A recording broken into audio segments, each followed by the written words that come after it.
I am a big fan of the survival horror video game genre, and I mean a big fan. The concept of having to meticulously manage your items and ammunition while simultaneously shitting your pants from the terror surrounding your main character is always a thrill. In most cases, there are also inclusion of puzzles, which add an extra layer of uncertainty while challenging my intellect. I love that a lot.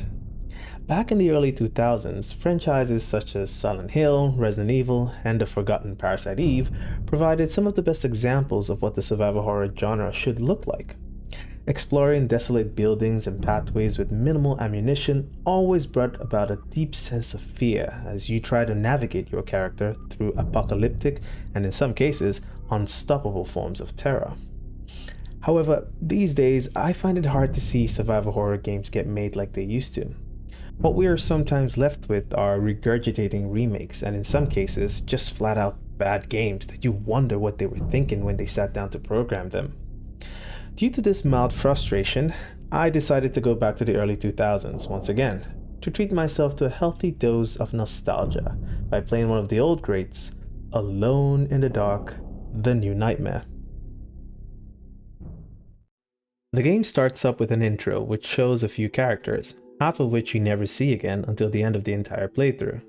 You play as one of two characters, Eileen Cedrak, an intelligent and attractive professor in search of her lost father, and Edward Comby, a detective who takes a special case that had cost the life of his friend.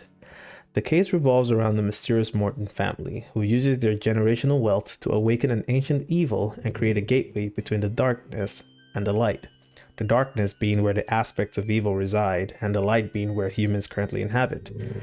At the start of the game, you are given the option to choose between Eileen and Edward, which from my understanding is to give the player a different experience and perspective of the overall story. In my playthrough, I played as Edward, as his description was enough to catch my attention. I am just a sucker for shotguns in survival horror games. The graphics were pretty decent for a PS1 game, and the music was pretty damn good for a survival horror game, which always kept the atmosphere tense and ominous.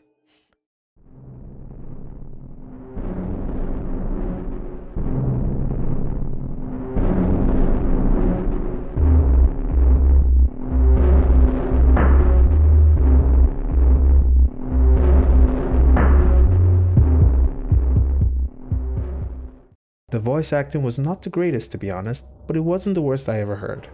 However, it was kind of cringe hearing Edward trying so hard to get into Eileen's pants. I want you to tell me what's going on. I don't know yet, but I do love your new outfit. Do you have the stone disc we talked about? And what will you give me in exchange? I see you're a real smooth talker, Carnby. Yep. I love the sound of your voice. The enemies in the game were pretty random. It seemed like there wasn't a real theme as to what you were fighting exactly. The enemies were supposed to be from the underworld, but it felt like you were fighting dogs, little raptors, bugs, or even zombies. Like they were trying to reach out to fans of Resident Evil and Dino Crisis all at once. There is a good list of weapons to choose from, but you can easily run out of ammunition as the aiming system in the game is not very accurate and you burn ammo like a shopaholic burns through their credit.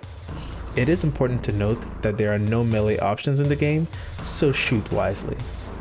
I also noticed that there weren't any real bosses except the final stage boss, which is not a deal breaker at all, just something I noticed for a game with its arsenal of weapons.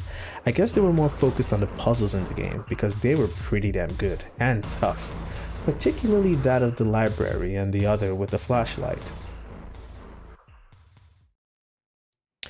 The fear factor in the game was pretty low.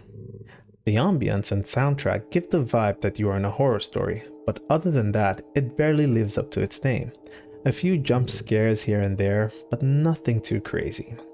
Respawning enemies are something I just can't stand in video games, especially survival games.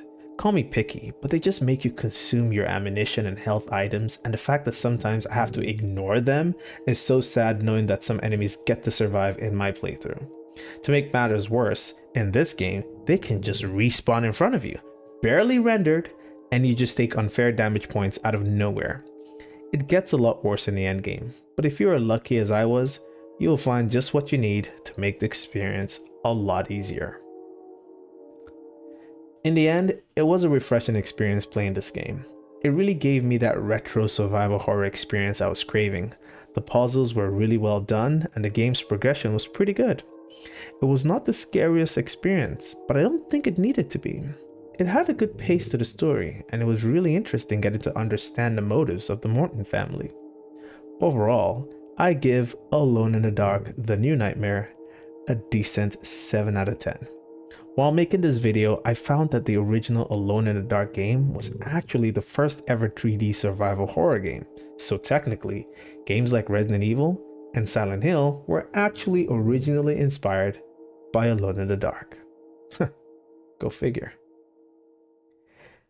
If you enjoyed this video, please leave a like and subscribe to the channel to enjoy more Pinujay reviews. If you want to catch me live, you can find me on twitch.tv/Pinujay. Thank you all for watching, and I will catch you all in the next one. Peace.